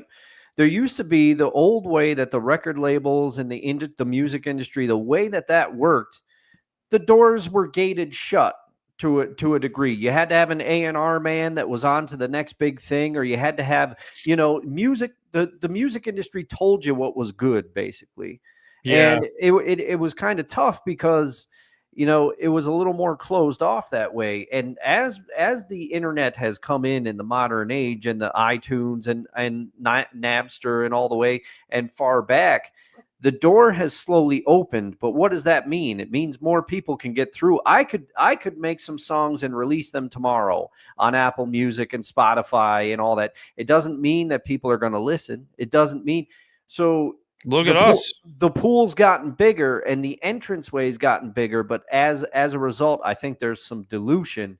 And as I explained to you in the old green room there before the show, people are changing the way they're writing music, because if you don't get hooked by a song right away on Spotify, Apple Music, the streaming services, etc., you don't get paid royalties on it. So people are writing music so that people will get hooked within the first 10 seconds and continue listening to the song, which it's a percentages of a penny for most artists. Whereas, the only people that make money off of music plays on streaming services are like Taylor Swift or somebody huge like that. Oh my God. It's not a lot of it's tough. It's tough for music artists to make money out there. Which I get, which it's so diluted, but that wasn't even like the whole part of my point. Okay. Which was it's so hard to find great music like that tells a story or speaks to you, or you can go. I was listening to Whiskey Lullaby by Brad Paisley earlier this morning, which if you haven't heard that song, go listen to it. And for the love of mankind, do not listen to that song alone. All right. You're going to cry. All right. So I have a question from Mrs. Wilson. Okay. What do we got? She wants to know if you like a band called Aqua from the 90s. Aqua? I can't get behind Aqua. Barbie Girl, that's not my scene, man. That's not my scene. Now, if you're gonna talk, I see where she's coming from, though. I see what she's trying to say. Yeah, but I'm gonna say, if you're gonna talk to me about Ace of Base, I will tell you I saw the sign and it opened up my eyes. I love that song. And so I'm not opposed to that genre of music. I just didn't get in to Aqua there. I couldn't do it after Barbie Girl, but that's a good question from one Mrs. Wilson there. That's me with like rap to a degree, because like I'll listen to like the 90s era of rap, which I still die on this hill. That is the greatest era of rap. That is a hill I will die on, and I will probably die on this hill. I'll die on the hill where there is none. Okay. So are you talking? Except for a song by Blondie called Rapture. Okay. If you've never listened to that song, you need to put that on. All right. So like I have like Regulate by Warren G and Nate Dogg. Yeah. I will get down on that. That kind of music where it tells a story and you can actually feel like the old cliche with like reading books, where like reading books like takes you to a whole new world. Yeah. Like you feel like you're in that music video where you listen to that song. And you're driving down the streets of New York City or Los Angeles playing that song, and you blast it on the speakers in the streets of New York, and you're like, I know that song. 90% of New York probably knows that song. Yeah. I'm in that pocket with you, Dan, even though there's a little bit of age between us. Tupac, Biggie, Nate Dogg, Warren G. Yeah. Oh my God. I have a whole playlist for this. Yeah. But John in the chat, he's on to what I'm thinking. Like grunge, Alice in Chains. I was Pearl Jam. That's a band that I want to see live. Pearl Jam. Well, man, John's a detective. He figured it out. He figured out my pocket, because that one of those three bands, John, is going to be in the jukebox next week, and I'm going to see if Kevin likes the song that I picked. I'm looking forward to it. Like there's also Tool. I can get behind a concert for Tool. Dan, have you listened to the Tool's latest album that they released? Fear Inoculum? Yeah. Great album. That's one of my favorite albums to just go out to my back patio with a cigar and a glass of whiskey and just put that thing in my ear and go. Yeah. Like I love music that just speaks to you and you feel a certain way. Like, because the old expression that music heals is very true. Oh, for sure. Yeah. Very true. For sure. And I mean, you made a great reference a couple weeks ago, Dan. You talked about the wreck of the Edmund Fitzgerald. Talk about a song that tells a story. I knew nothing about the Edmund Fitzgerald before that song. Yeah. And it made me want to go back and learn more, Yeah. Government Mule. Soulshine. They covered Soulshine from the Allman Brothers in 94. Yep. That's a great song. And people think like, oh, Ramblin' Man, Midnight Rider. Like people barely remember Soulshine. Yeah. Like, that's a great song, for God's sakes. It's tattooed on my wrist. There you go. There you go. I mean, Kevin, what was Kevin's thoughts on BB King? BB King was awesome. Thank you. Oh yeah, very good. Very good. Very, very good. People, I got into a verbal argument with someone on like TikTok the other day. I thought you were going to say fist fight. I was really going to say thought- verbal really fist thought- fight, but I was like, I would caught myself there. It was like a verbal argument on TikTok because someone did not have BB King on their top 5 greatest guitarists of all time. And I was ready to smack them across the face. Like, how dare you insult the king? Well, it's fortunately for me, because my stepfather had literal 45s. Okay? Ooh. Playing music from back in the 60s. Oh, the greats. Yeah. So I had an appreciation for music that existed before I did. And stuff like that. And so there was a guitarist by the name of Robert Johnson. Oh, yeah. From the 1950s, I believe. Where the story goes, he went on a journey, and by the end of his journey, he learned how to play guitar. I mean, yeah, and I believe that. He wrote a song about it called Crossroads, and he's talking about how he went down and sold his soul to the devil. Yeah, and guess who covered that? Old slow hand himself, Eric Clapton. But he didn't give. Eric was worse about giving credit to people back in that era. He did not credit Robert Johnson. Robert Johnson's estate received no royalties for that. So not Eric's best move about that one. Sorry, we're in my pocket right now. We love this wheelhouse. We love this wheelhouse. This wheelhouse of Dustin and his music department is delightful. Oh, I remember listening to the Everly Brothers. Oh yeah. Okay? Yep. So, that's back in the 50s and 60s. Yeah. Oh, I got a soft spot, Kevin, for Buddy Holly, Johnny Cash, some of that stuff. And, well, I'm spoiling one of my future jukebox picks, but the song Runaway by Del Shannon, I love that one. I got a guitarist for you guys. From Louisiana, Tab Benoit. Do you guys know him? I do not know him. All right. So, Tab Benoit covered Sam Cooke's Bring It On Home to Me. And it's a great cover. So Tab's a blues guitarist. Nice. From nearby New Orleans, Louisiana. I say nearby is like we're close by because we're not. We're not. Kevin's closer to New Orleans than us. Yeah. Yeah. In retrospect. But what are you gonna do? But he's such a great guitarist, and I saw him live 3 times.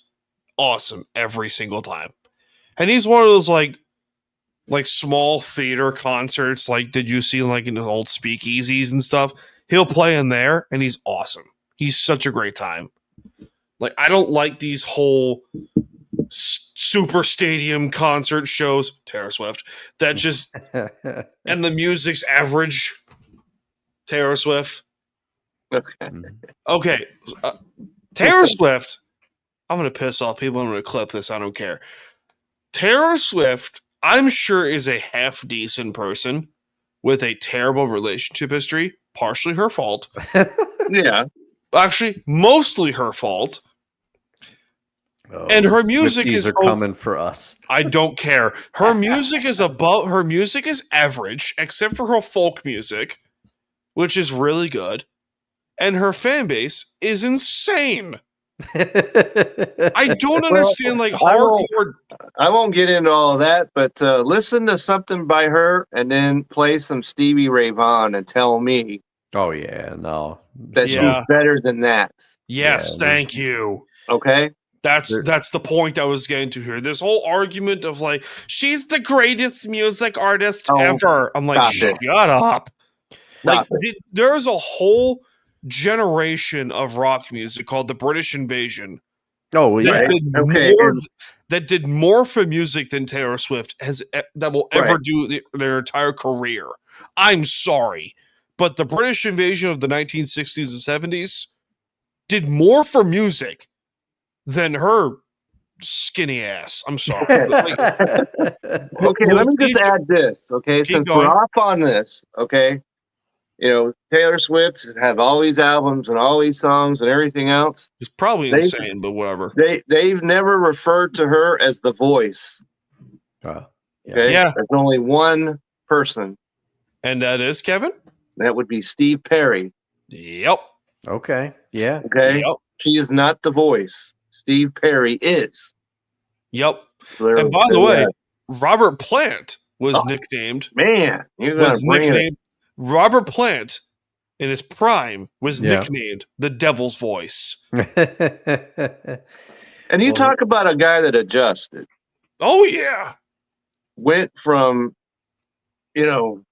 Led Zeppelin Yeah. to the Drippers. Was it the Honey Dippers or Honey Drippers? Honey Drippers, I believe. Drippers. Okay.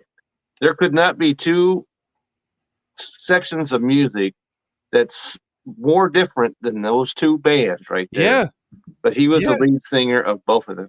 Arguably, and Led Zeppelin, you can make a very good argument as the greatest band in the history of music. Very good argument. I would counter that, but yeah. Okay. Yeah, I would not make the argument simply because, and I'm going to make people mad. Okay, Led Go for Zeppelin. Led Zeppelin, I love them. I respect them. Oh, I shouldn't say I love them. I respect them. Okay, John Bonham, perhaps the greatest drummer of all time. There's debate. Very good argument between him and Neil Peart. Yep. I would throw Moon the Loon in there. I think Keith Moon. I always but here's the thing: Jimmy Page. He's a good guitarist. He ghosts a lot of his notes. There's a lot of things. The best musician in that band is John Paul Jones, the bass player. He's rock solid. But here's where it goes sideways for me. Being a singer myself, every once in a while, if anyone wants to hear my recordings, I'll tell you where they are. You can find them. It was a younger version of me that recorded them. But in my opinion, Robert Plant's voice, I can't do it for long periods of time. You can't. There's times where I get annoyed and I'm like, all right, I can't listen to this anymore. He detracts from that band for me. No, that's I get what you're saying here. Have you heard of Greta Van Fleet? Yes. Kevin? Of course. Okay. If anyone has never heard of Greta Van Fleet, they're from Michigan, and they're the closest you're going to get to a modern day Led Zeppelin. They're the closest you're going to get, and they're awesome. Man. They're awesome. I'm loving this extended version of Dustin's jukebox / music chat. My music taste is very interesting. You think you're the jukebox? You want to hear? Okay, you want to hear my top 5 bands of all time? Let's go for it. Let's go for it. We have Okay. 20 minutes. Okay, Journey, number 1. All right. Okay. Boston. Okay. Pink Floyd, the Yes. Scorpions, and Def Leppard. Oh man, the Scorpions. We are the Scorpions. I've seen Here the I Scorpions more than once. I saw them on my birthday one time. Oh, They bring it. And Animal, if you talk about a great album, okay, hold it. Oh, here comes the request. Discuss ELO.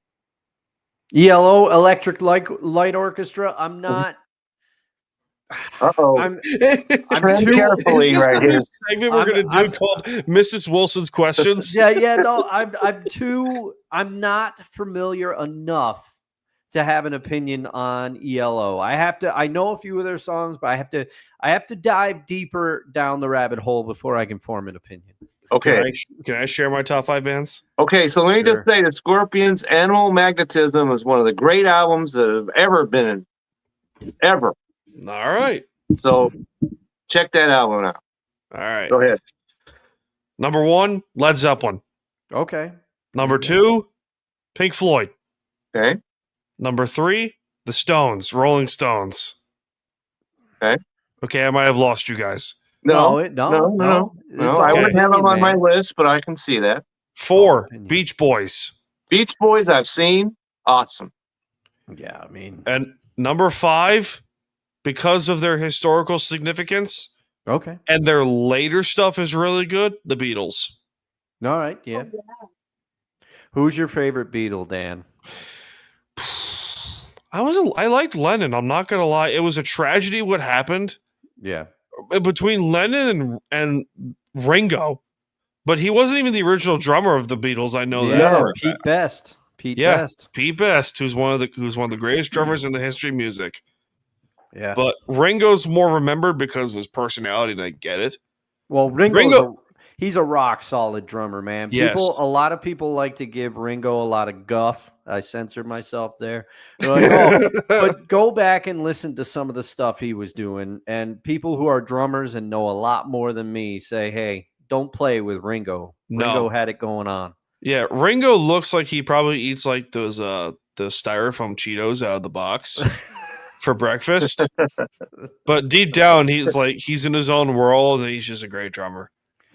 But okay. So I'm going to say John Lennon was my favorite Beatle as well. Even though I'm with you, Dan, I respect them for what they did, but my sister listened to them for nothing but them for 3 years straight, and it kind of killed me on the Beatles. Oh, no. All right, that's acceptable. But George Harrison also, and I would submit that George Harrison's solo stuff is the best of the three.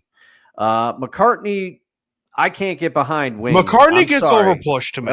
Yeah, I can't. But once he gets into Wings, I'm like, no, you could have it. All right, Kevin, your favorite Beatle? My favorite, I was thinking George Harrison myself. That's a pretty good pick. Yeah, and seems like he was the more grounded. Yeah. Yeah. And he was the quiet one. He was a little mysterious, you know. And Paul McCartney, you mentioned, because I've heard stories of him where he was treating his, the members of Wings like, I'm the Beatle and you're not. Oh man. Yeah, sure. And so I like the Wings stuff, like Band on the Run. Great tune. Yep. And so let me just throw this last guitar at you. Okay. Lindsey Buckingham. Yes. All right. Okay, so here's my thing. Because this is why. Because when he stopped playing with the band, Fleetwood Mac, they had to hire 2 guitarists to play his stuff. He was unbelievable. That's how good he was. He was so good.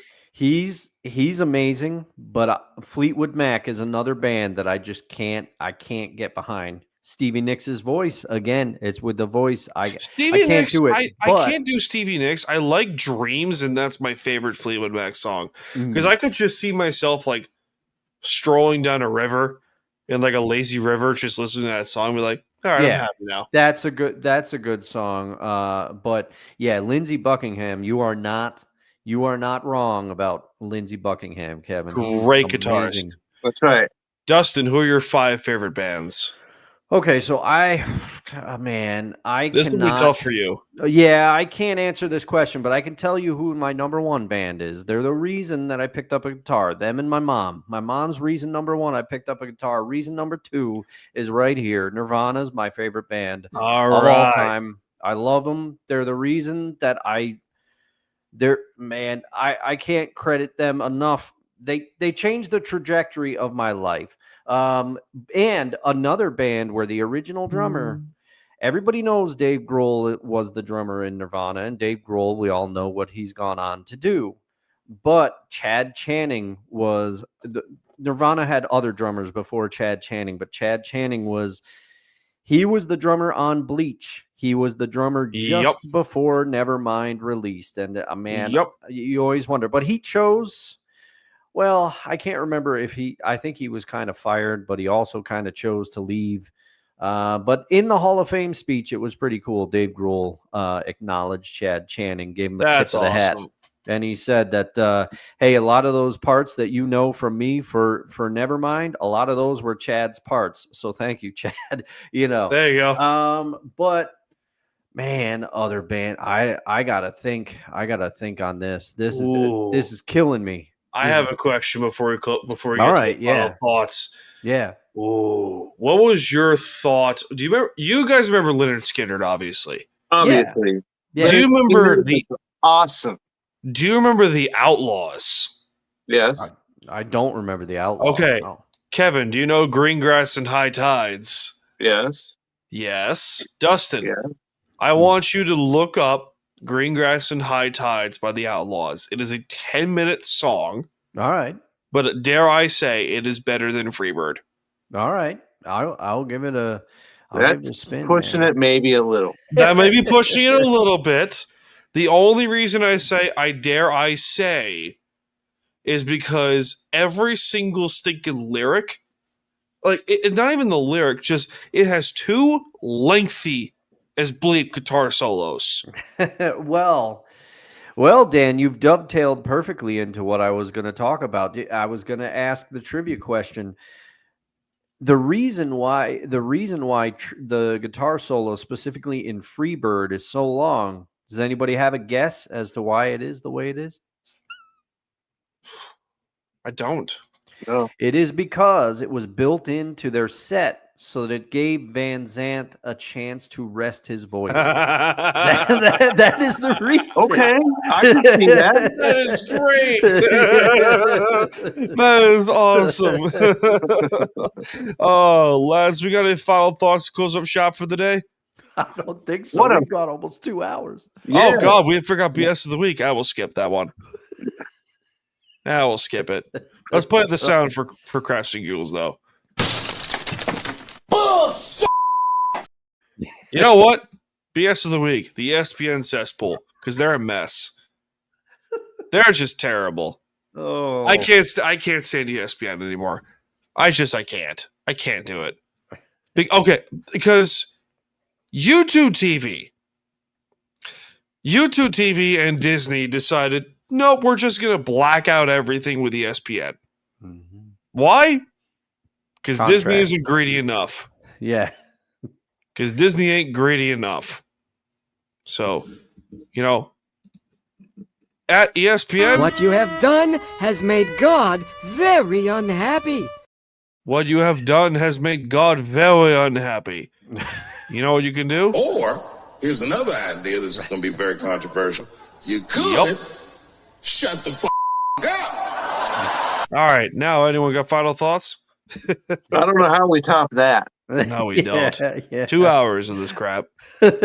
Man. Sorry you got to edit this one. Enjoy Dan. the game. Go Seahawks. Oh, yeah. Indeed. And go Seahawks. Indeed. Go Hawks. Dustin?